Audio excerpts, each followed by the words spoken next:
가장 우리가 쉽게 알 수 있는 것처럼 꼬리를 흔드는 모습을 볼 수 있잖아요. 혹시 꼬리의 흔들림에 편향이 있는 걸 알고 계신가요? 가운데가 중심이 있으면 이렇게 흔들 거라고 생각이 되는데 가운데 중심이 있으면 이렇게 흔드는 거죠.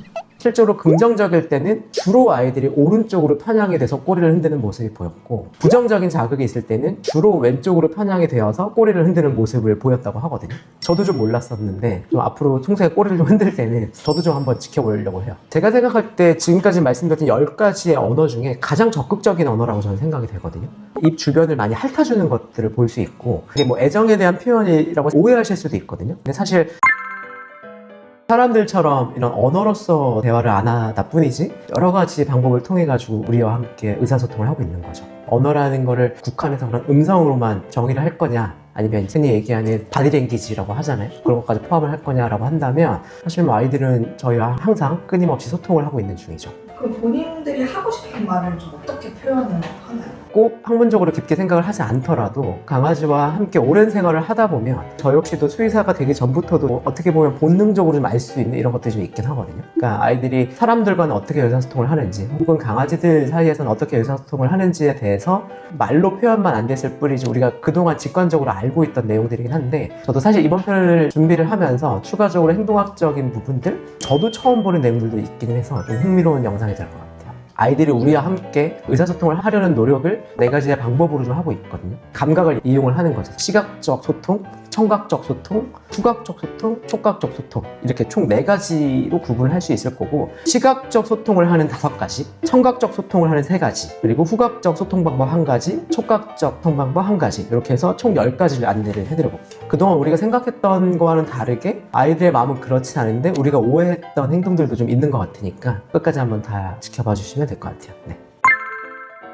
아무래도 눈에 보이는 시각적인 소통을 가장 많이 하다 보니까 거기가 이제 5가지가 있는데, 그 중에 첫 번째는 눈맞춤과 시선 교환이에요. 보호자님들과 눈맞춤의 시간이 늘어나면 행복 호르몬이 옥시토신의 분비가 증가되고, 반대로 옥시토신을 주입을 하게 되면 눈맞춤이 좀 증가된다고 할 수 있는데, 눈맞춤을 통해서도 아이들이 대화를 시도를 하고 있는 거거든요. 대표적으로 이런 실험이 있어요. 간식통을 스스로 열 수 있게끔 평상시에 어느 정도 훈련이 되어 왔어요. 근데 그거를 평상시의 방법대로 열 수 없도록 해놓은 거예요. 근데 아이 입장에서는 굉장히 좀 당황스럽겠죠. 그리고 이거를 열 수 있는 방법이 없다 보니까 도움을 청해야 될 때 보호자님에게 계속 눈맞춤을 시도한다라는 실험이 있거든요. 그러니까 이런 눈맞춤을 한다는 것 자체가 일단 자기가 좀 공경에 처해 있는데 보호자님께 도와달라는 신호일 수도 있어요, 첫 번째는.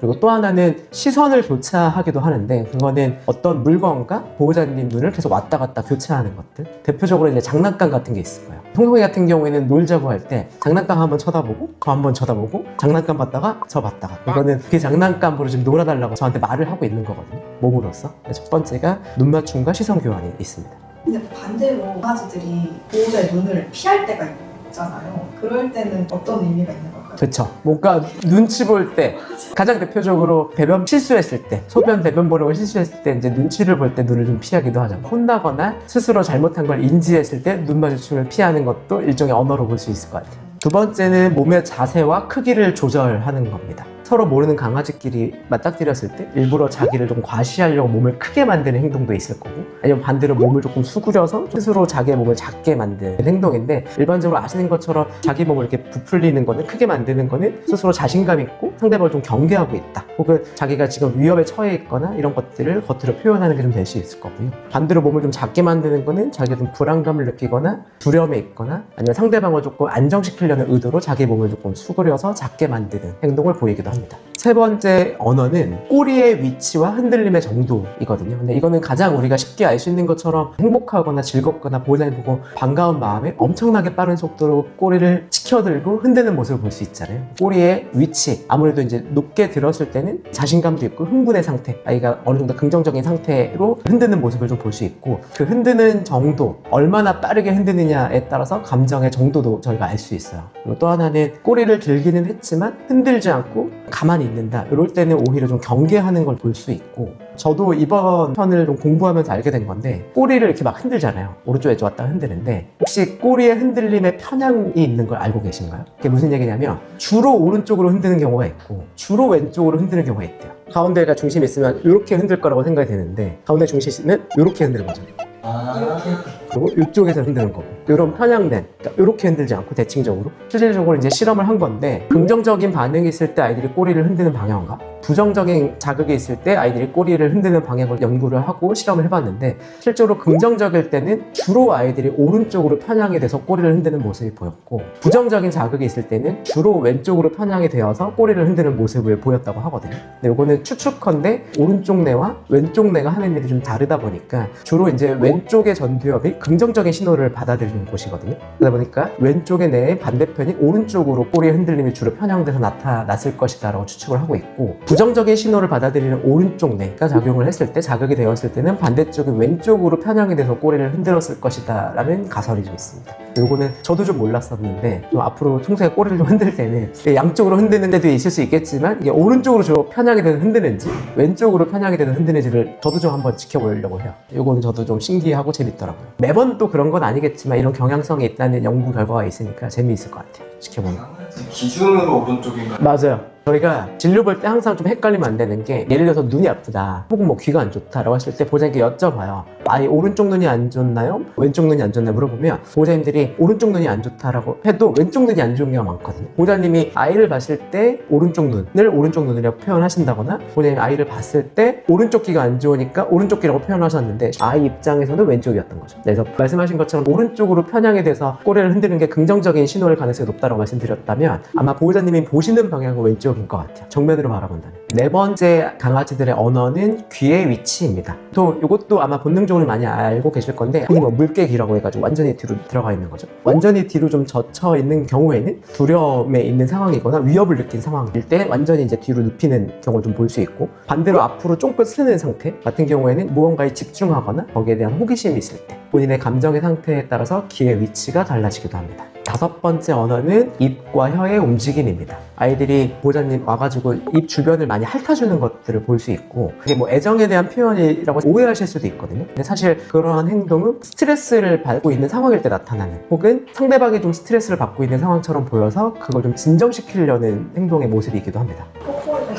뽀뽀해주는 경우도 있긴 하겠죠. 근데 그런 경우에는 제가 봤을 때는 그걸 이제 뽀뽀한다라고 보호자님이 인식을 해서 그렇게 해주면 좋아해주고 놀아주고 이런 것들이 학습이 됐을 때는 또 뽀뽀하는 게 긍정적인 반응으로 보일 수 있는데 일반적으로 아이들이 다른 강아지의 입술이나 얼굴을 핥아준다거나 보호자님의 입술을 핥으려는 보통의 행동은 상대방이 현재 스트레스를 받고 있다라고 느껴서 그거를 완화시켜주는 노력이라고 보시면 돼요. 그리고 입술의 모양 역시도 아이들이 이제 언어로서 표현을 하는 건데 아이들이 스트레스에 노출이 되어 있거나 혹은 상대방에 대한 공격성을 가질 때 보통 이 입꼬리가 뒤로 올라가죠. 실룩실룩 하죠. 저 같은 경우도 진료를 볼 때 아이가 조금 경계하는 게 눈으로 보이는데 뒤로 이렇게 입술이 올라간다라고 하면 아이가 공격성을 보일 수 있는 전조 단계라고 생각을 하거든요. 그래서 이 입꼬리가 뒤로 올라갈 때는 항상 저희가 안정장치를 한 번 더 확인한다던가 아이를 조금 더 진정을 시키고 진료를 본다던가 하는 노력을 하고 있어요. 지금까지 말씀드렸던 5가지가 이제 시각적인 소통이었고 앞으로 말씀드릴 3가지는 청각적인 소통을 또 말씀을 드려볼게요. 6번째 언어는 아이들이 짖는 소리입니다. 짧고 폭발적으로 반복적으로 짖는 소리를 짖는다라고 표현을 하게 되고 그때 이제 뭐 인사를 한다거나 주의를 준다던가 보호자님의 관심을 끈다던가 이런 대화의 수단이거든요. 그래서 스스로 해결할 수 없는 문제에 봉착을 했을 때 보호자님을 보고 짖는 모습들이 확인이 돼요. 그리고 음조를 가지고도 아이가 어떤 대화를 하고 있는지 알 수 있습니다. 보통 이제 낯선 사람이 올 때는 길고 낮은 음으로 짖는 경우가 많고요. 혼자 고립되어 있는 상태에서는 높은 음조로 짖는 모습을 또 볼 수도 있어요. 7번째 언어는 으르렁거리는 소리입니다. 으르렁거리는 소리는 낮은 주파수로 길게 내는 소리를 우리가 흔히 얘기하는데 보통은 이제 주변 사람들, 보호자님들께 경고하거나 위협의 신호로 받아들여지죠. 그래서 보호자님에게 도움을 청하거나 관심을 요청할 때 으르렁거리는 소리가 자주 확인될 수 있어요. 가끔 놀이 중에도 발생하는 경우도 있긴 합니다. 예를 들면 대표적으로 터그놀이를 할 때 으르렁거리는 소리를 낼 수 있거든요. 놀아줄 때 으르렁거린다, 으르렁거리라고 혼내거나 그럴 필요는 없어요. 근데 공격성이 있는 아이거나 주체적인 성격이 강한 아이들은 으르렁거리는 소리 이후에 공격성이 좀 나타나는 경우도 있어서 좀 주의는 해야 돼요. 그러니까 으르렁거리는 소리가 나타날 때는 물론 놀이 중에도 나타날 수 있는 소리지만 공격 상황의 전조 단계다라고 생각해서 경우에 따라서는 보호자님이나 놀이를 해주시는 분들이 다칠 수 있기 때문에 그때 좀 주의를 해주시고 약간 진정을 시켜주시는 노력도 좀 필요해요. 으르렁거린 다음에 뭔가 공격적인 행동을 하거나 그런 게 없으면 네, 그거는 굳이 으르렁거리는 소리가 부정적인 언어로 얘기하는 건 아니고 놀이 중에 발생할 수 있는 소리고 홍송이는 격하게 놀아주면 으르렁거려요. 그러니까 다른 강아지나 사람들한테는 으르렁거리지 않는데 놀이 중에 으르렁거리는 소리가 나타나고 그거는 주정적인 언어라고 생각하고 있지는 않습니다. 터그놀이가 얘기가 나와서 말인데 재밌는 걸 하나 알려드리면 터그놀이를 할 때 결국에는 그 장난감을 가지고 승패가 결정이 나거든요. 이 장난감을 보호자님이 쟁취를 했느냐 아이들이 쟁취를 했느냐. 공격성이 나타나는 아이들에서 터그놀이의 승리를 누가 더 많이 했을까를 연구한 게 또 있거든요. 저희가 생각하면 아무래도 보호자님이 놀이에 대한 주도권을 계속 가지고 가게 되면 공격성이 조금 덜하고 왜냐면 이제 컨트롤이 된다는 뜻이니까 아이들이 매번 터그놀이에서 이기면 상대방보다는 조금 높은 지위에 있다는 걸 생각할 수 있으니까 그런 아이들이 공격성에 있을 수 있다라고 저는 사실 생각을 했거든요. 근데 그렇지는 않고 터그놀이의 승패는 아이들의 성격이나 공격성에 영향은 없었대요. 근데 중요한 건 뭐냐면 그 터그놀이를 보호자님이 주로 하자고 했던 아이와 장난감을 가지고 와서 먼저 터그놀이를 하자고 했던 아이들에서는 공격성 차이가 있었고 먼저 놀자고 했던 아이들에서는 공격성이 조금 더 있었대요. 그러니까 놀이를 할 때 승패보다는 누가 먼저 놀이를 하자고 시작을 했는지가 더 중요하다고 생각해 주시면 될 것 같고 아무래도 아이들이 계속 터그놀이를 하자고 장난감을 가져왔을 때 매번 받아주는 것보다는 보호자님이 상황이 여의치 않을 때는 거절하실 줄도 알아야 될 것 같고 반대로는 먼저 가서 터그놀이를 하자고 먼저 이제 놀이를 시작을 해주시는 게 아이들의 공격성을 줄이는 행동에는 훨씬 더 도움이 된다는 거죠. 8번째 언어는 낑낑거리는 소리입니다. 보통 낑낑거리는 소리는 아이들이 해결할 수 없는 문제에 봉착했을 때 보호자님께 돌봄을 요청하는 소리죠. 그래서 주로 이제 어린 아이들에서 많이 보이는 소리고 그런 도움을 요청하는 언어로 받아들여 주시면 될 것 같아요. 낑낑거리는 소리는 너무 좀 귀엽잖아요. 마음이 좀 약해지기도 하고 낑낑거리는 소리는 저는 언제 많이 듣냐면 송송이가 간식이나 산책을 하고 싶어 할 때 낑낑거리는 소리를 많이 내죠. 뭔가를 계속 요청하는 거죠 저한테. 그런 것들을 무시하기가 쉽지는 않습니다. 그래도 훈련을 위해서는 무시해야 될 때도 있는 건가요?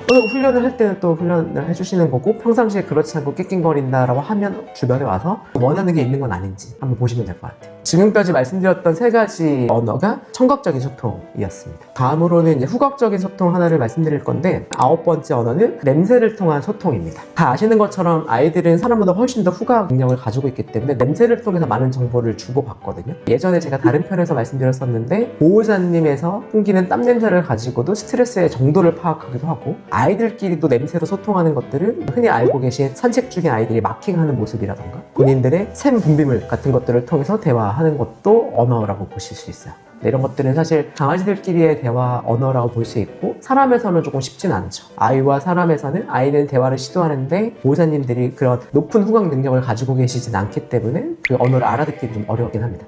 마지막으로 10번째 언어는 신체 접촉을 통한 언어입니다. 신체 접촉 같은 경우는 와가지고 보호자님 몸에다가 발을 얹어놓는다던가 몸을 기댄다던가 이럴 수 있죠. 오해할 수 있는 것 중에 하나가 보호자님 근처에 왔을 때 등을 돌리고 앉아 있는 모습을 마치 사람들에서는 등 돌리고 앉는 거를 부정적인 언어로 해석을 하기 쉬운데 아이들은 자기 몸을 완전히 이제 보호자님께 기대서 맡긴 거거든요. 아이들 입장에서는 충분한 신뢰를 보여주는 행동이라고 볼 수 있어요. 와서 몸을 완전히 기대거나 이런 것들. 그리고 아시는 것처럼 사람도 아이들 턱 밑을 쓰다듬어 준다던가 몸을 이제 쓰다듬어 준다던가 하는 거는 굉장히 긍정적인 신호로 알 수 있고요. 다만 아이들이 싫어하는 부위들이 공통적으로 존재해요. 대부분의 강아지들이 발끝 만지는 걸 굉장히 싫어하거든요. 발끝을 마사지를 한다던가 계속 만진다던가 하는 거는 아이들 입장에서는 그렇게 유쾌한 언어는 아니기 때문에 아이들이 선호하는 부위를 더 쓰다듬어 주신다거나 접촉을 해주시는 게 좋을 것 같아요. 근데 사실 선호하는 부위라고 하더라도 낯선 강아지를 만진다거나 한다거나 그런 거는 아이들에게 좀 스트레스를 줄 수 있죠. 지금까지 말씀드렸던 10가지의 언어 중에 가장 적극적인 언어라고 저는 생각이 되거든요. 근데 이거는 어느 정도 교감이 있고 기존에 애정 관계가 있는 사이에서 가능한 거라서 예를 들면 산책을 하면서 처음 보는 아이를 만진다던가 반대로 처음 보는 보호자님들이 우리 아이를 만지려고 한다는 거는 사실 아이들 입장에서는 그렇게 좋은 경험은 아닐 수 있어요. 좋은 대화 방법은 아닐 수 있고 지금까지 말씀드렸던 다른 언어 방법을 통해서 먼저 친숙해지신 후에 마지막으로 신체 접촉을 통한 촉각적 소통을 해주시는 게 좋을 것 같아요. 오늘은 10가지의 강아지 소통법, 언어 방법을 말씀을 드렸는데 사실 어느 정도 조금 아이들과 함께 생활하면서 본능적으로 알고 계신 것들도 있고 저 역시나 처음 아는 것처럼 특히나 꼬리의 방향이나 이런 것들을 처음 들으신 것도 있을 수 있어요. 근데 제가 드리고 싶은 말씀은 아이들이 단순히 말을 못한다라고 해서 지금 의사소통이 안 되고 있다라고 생각하실 게 아니라 끊임없이 아이들 입장에서는 아이들의 언어로 대화를 시도를 하고 있는 거다라는 거를 이제 생각을 해주시고 그 언어를 우리도 조금 어느 정도 이해를 해서 서로 좋은 의사소통 관계가 되었으면 하는 게 제가 드리고 싶은 말씀입니다.